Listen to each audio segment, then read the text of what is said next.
Only 43% of Scots want to leave the UK right now. Can Nicola Sturgeon's government turn this around again? By the way, you should stay tuned until the end if you don't want to miss anything interesting. And if you don't want to miss anything at all, just subscribe to my channel and click the little bell. Until recently, the signs were for independence. No more announcements from London, no more anger about Brexit and its aftermath, and no more corona chaos under the leadership of Boris Johnson. The majority of Scots were in favour of leaving the UK recently. But now the situation has been reversed, as it seems right now. With 46 to 43%, the Scots would vote to remain with the British if a referendum were to take place. That was the result of a representative survey on behalf of Scotland on Sunday, and not the newspaper I quoted last time, but it shows the same result. The alleged change of heart is due to a scandal surrounding the country's former First Minister, Alex Salmond, in which the currently ruling First Minister Nicola Sturgeon is increasingly being drawn. That is the picture we get here in Germany. Salmond was party chairman for over 20 years and faced sexual assault and attempted rape. Salmond was acquitted. However, it remained unclear when Sturgeon knew of the allegations against him and how appropriately she reacted as head of government.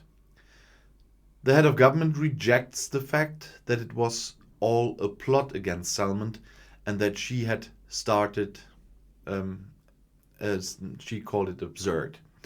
Sturgeon is passionate about separating their country from the UK and is calling for a vote.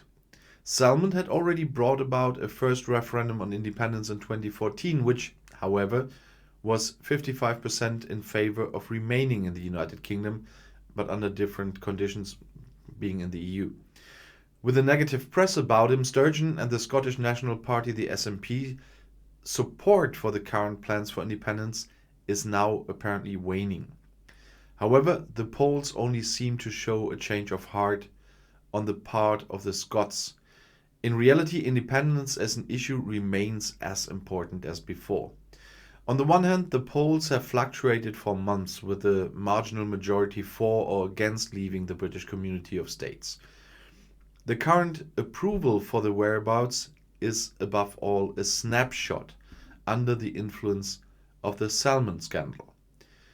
On the other hand, similar regional independence movements in Ireland or the former Soviet Union suggest that these will not vanish into thin air because of the outrage over a politician who has now been disempowered. Not even a concession from London has been able to bring that about. Tony Blair had initiated a partial transfer of power from London to the national parliaments in Scotland, Wales and Northern Ireland with a so-called devolution. Boris Johnson in particular, however, undermined the Scots' trust in the deal when he describes it as Blair's greatest mistake and denounced the distribution of power as a disaster north of the border. In addition, the independence movement is strongly represented in Parliament in Edinburgh by the ruling SNP. There, the party has 61 of 129 seats, more than twice as many as the Conservatives in second place. The SNP is still expected to gain even more strength. For the Scottish parliamentary elections in May, opinion researchers are now forecasting 72 seats and thus an absolute majority. If this happens, Sturgeon promised they would get Prime Minister Boris Johnson to hold a referendum, and if necessary, hold it without his consent. With all the calls for and against independence, however, one central point remains unclear. What exactly do the Scots and their government understand by this? Which currency should Scotland have as an independent state? Who should be the head of state? How hard should the borders with Great Britain be? What the economic ties look like? And how safe would a re-entry into the EU be? The memory of Brexit should actually be a reminder to the Scottish Government that the exit of Scotland from Great Britain and its exit from the EU cannot be easily clarified with a yes-no question. In any case, their referendum brought years of chaos, economic damage, and international upheaval for the British, precisely the grievances that Sturgeon sometimes cites as reason for independence. And another thing, business groups and UK exporters have called on Lord David Frost to step back from his abrasive approach to dealing with Brussels and seek to build a mutually beneficial trading relationship with the EU. Frost's promotion to Boris Johnson's cabinet as Minister for EU Relations has coincided with a fresh deterioration in relations between London and Brussels, particularly over the handling of Northern Ireland. Trade groups whose members have already suffered millions of pounds of losses as a result of, in this case, new red tape after Brexit, warned that if both sides did not seek to build consensus, then lasting damage would be inflicted on the UK economy. James Withers, Chief Executive of industry group Scotland Food and Drink, which represents exporters like Scottish salmon farmers who lost £11 million in the first 2 months of trading with the EU this year, said the ball had been dropped diplomatically by both sides. If the first few weeks of any relationship set the tone, there is a lot to worry about. It feels like we are already at a major crossroads. We face a relationship choice, either collaboration or disintegration. We need the diplomatic temperature to be dialed down, he said. Frost's tough-talking approach to dealing with Brussels, visible in the conducting of last year's trade negotiations, was on display again last week when the UK announced that it would unilaterally extend grace periods for implementing new arrangements for trade between between Great Britain and Northern Ireland. The UK government move, which government insiders said was the unavoidable consequences of the EU failing to act to reduce the impact of the UK's Brexit divorce treaty on Northern Ireland's fragile politics, drew the threat of imminent legal actions from the European Commission. Under the terms of the Northern Ireland Protocol, part of the 2019 treaty was secured Britain's formal exit from the EU, while remaining part of the UK for Northern Ireland must follow EU customs rules for goods. To avoid a land border on the island of Ireland, this required the creation of a sea trade frontier in the Irish Sea to ensure that all goods flowing from Great Britain to Northern Ireland comply with the EU's rules. Having irritated the EU with his move on Northern Ireland, Frost then followed up with an article in the Sunday Telegraph, reported under a front-page headline urging the EU to stop sulking, in which the former chief Brexit negotiator invited the EU to shake off any remaining ill will towards us for leaving and instead build a friendly relationship between sovereign equals. One senior Tory said the only reason Johnson put Frost in charge of EU relations, replacing the more emollient Michael Gove, was because the Prime Minister wants a row with the EU. But Frost's allies say the new minister had not set out to create an aggressive atmosphere in his first week and had only been following through on plans for Northern Ireland already drawn up by Gove last month. They concede that Frost did act without notifying his opposite number in the European Commission, Maroš Šefčovič, in advance, but that the step was the minimum necessary to avoid disruption in Northern Ireland. We are not planning anything else like that, added a senior Tory official. But Brussels has reacted defensively to what it sees as a hectoring British tone. One senior EU diplomat said that trust was low, and the fear in Brussels was that relations could quickly degenerate into a tit-for-tat battle between the UK and the EU. We can't accept that we are being taken for granted or being taken for idiots, the diplomat said. The opportunity here is that we can start a new cycle in our relationship and move on. The risk is we add insult to injury. Šefčovič himself has complained that Frost chose not to use a hotline arrangement that the EU Commission and Gove had put in place to nip problems in the bud. Frost tells allies that Brussels is far from blameless, arguing that the EU has been unhelpful in a number of areas since the post-Brexit trade deal took full effect on January 1st, including through its decision to impose border controls on the island of Ireland for vaccines, which they didn't do. He also cites the EU's treatment of live shellfish exports, which are subject to onerous new restrictions. And those are not new. The UK wrote these restrictions themselves. Whatever the rights and wrongs, the tough talking on both sides is alarming business. Shane Brennan, the chief executive of the Cold Chain Federation that represents the perishable products industry, said Frost must work to ensure that trading businesses did not become pawns in a bigger political game, stoking long-standing animosities with the EU. Adopting a madman negotiating strategy might be great politics, but it's terrible for food supply chains. The next few months are make or break for the food industry. A strong recovery from lockdown is vital, and supply chain instability would shatter fragile confidence, he said.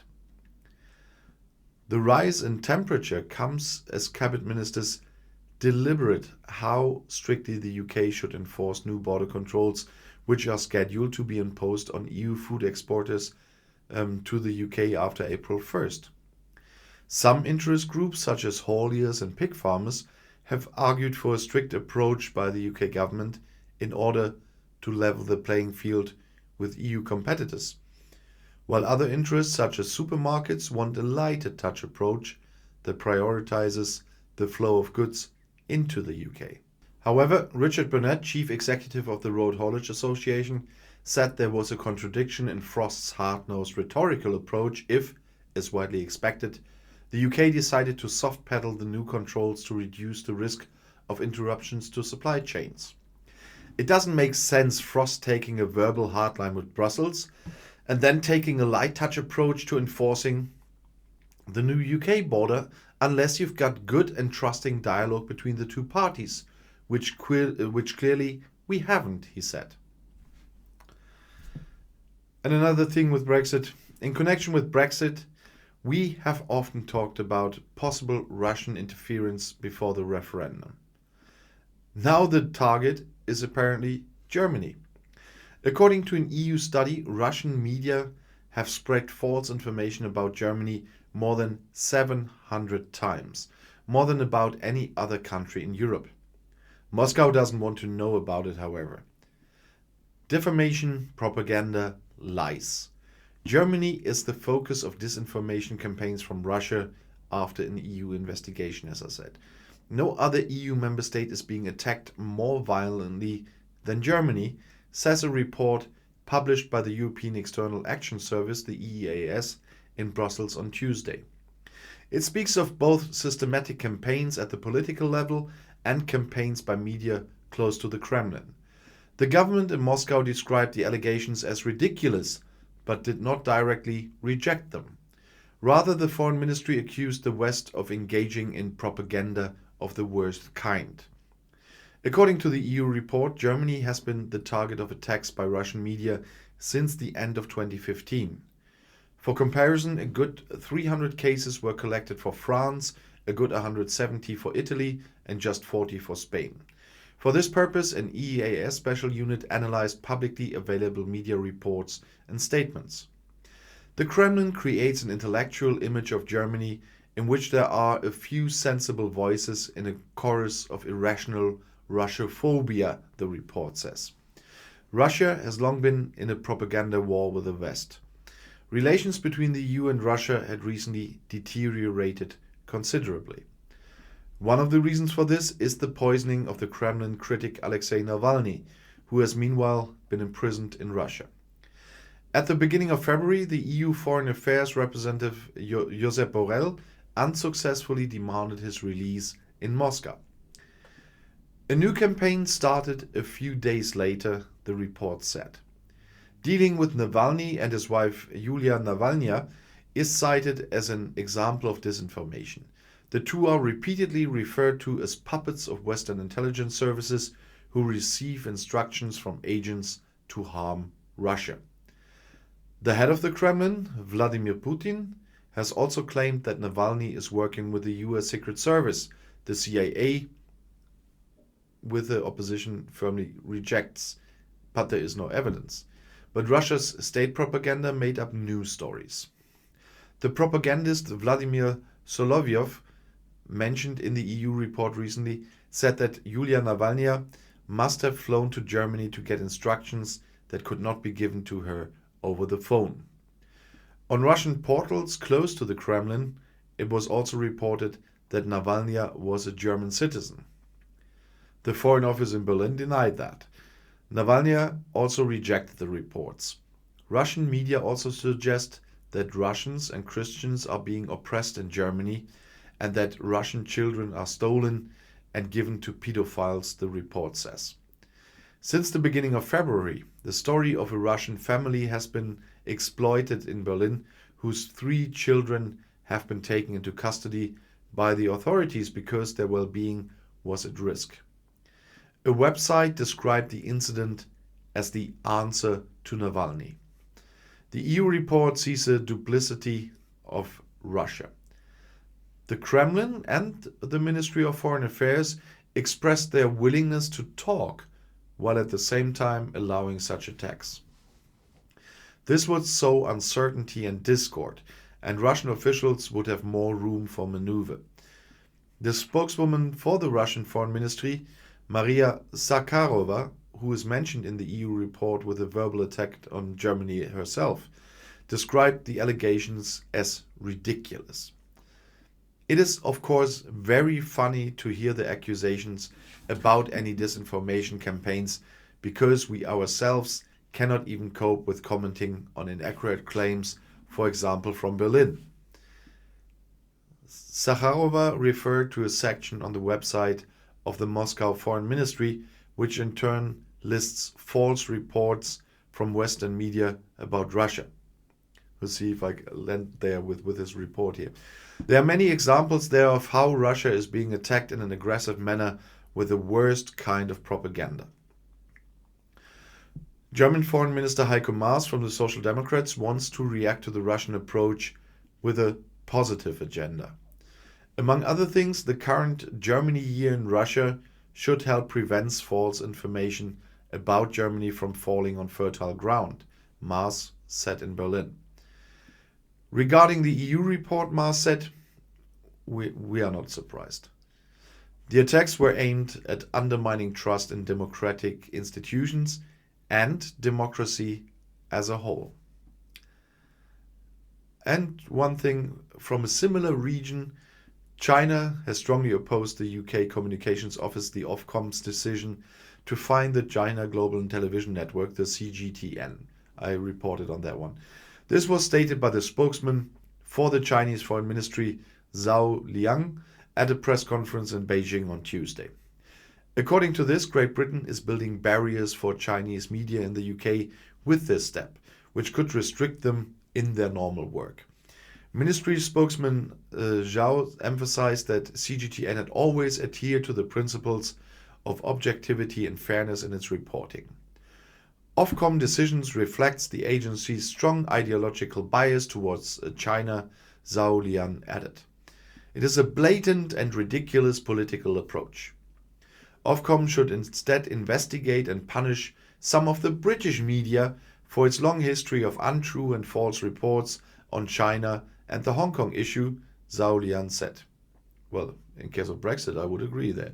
He also called on Ofcom and Great Britain to immediately stop any political manipulation and to correct any wrong decisions. China reserves the right to take other justified and necessary responses, said the Foreign Ministry spokesman. The UK Communications Office fined CGTN with £225,000 for violations of fairness, privacy and impartiality rules. The agency had previously withdrawn CGTN's permission to broadcast programs in the UK. And now get more holiday-y.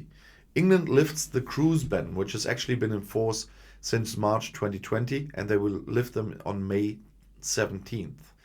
Then at least national cruise trips to the British Isles will be possible again. The easing for the travel industry is part of the Boris Johnson administration's Corona plan to gradually lift the lockdown. Thereafter, travel restrictions are to be gradually relaxed. According to the Daily Telegraph, this has now been confirmed by the minister responsible for shipping. Domestic travel should be allowed again from May 17th. International shipping companies that are strongly represented in the British market, such as P&O Cruises or Princess Cruises, had already significantly changed their plans for the summer of 2021. They rely on cruises that start from British ports and only call at destinations in Great Britain and Ireland.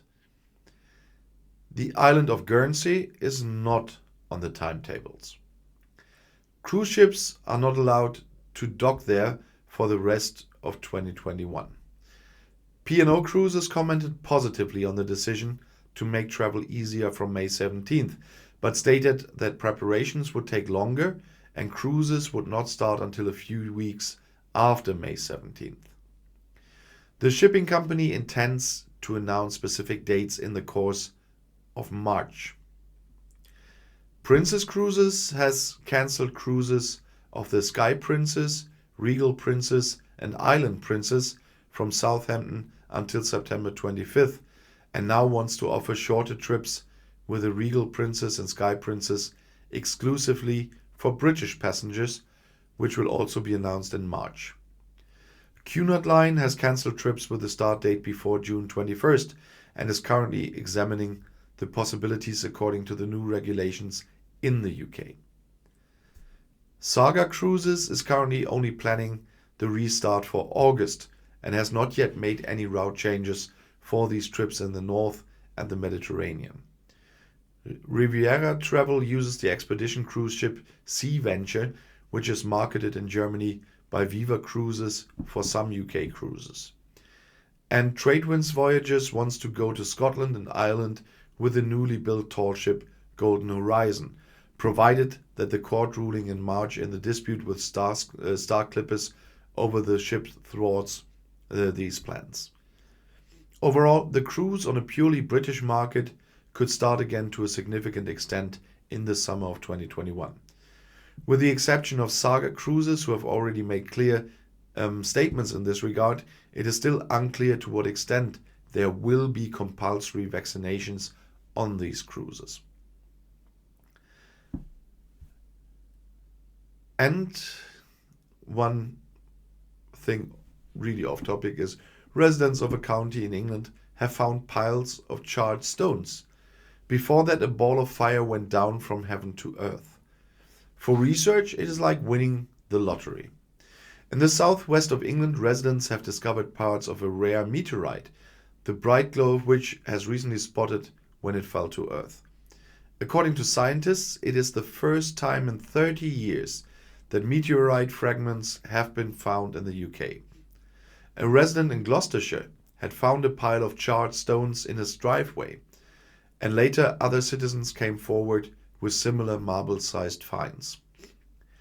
Just over a week ago, according to the UK Fireball Alliance, hundreds had watched the meteorite that lit up the skies over England and beyond like a ball of fire. Carbon-containing fragments, so-called chondrites, are the original building blocks of our solar system, said Ashley King from London's Natural History Museum to the BBC.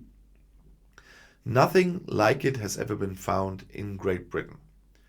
Of the estimated 65,000 meteorite finds worldwide, only a good 1,200 have been observed by eyewitnesses during their fall, and of these, only around 50 are said to belong to the rare carbon-containing chondrites.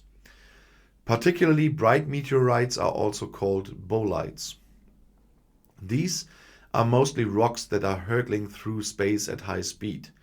When it enters the Earth's atmosphere, it encounters resistance and is braked. This creates heat and light. This phenomenon can be seen then in the night sky.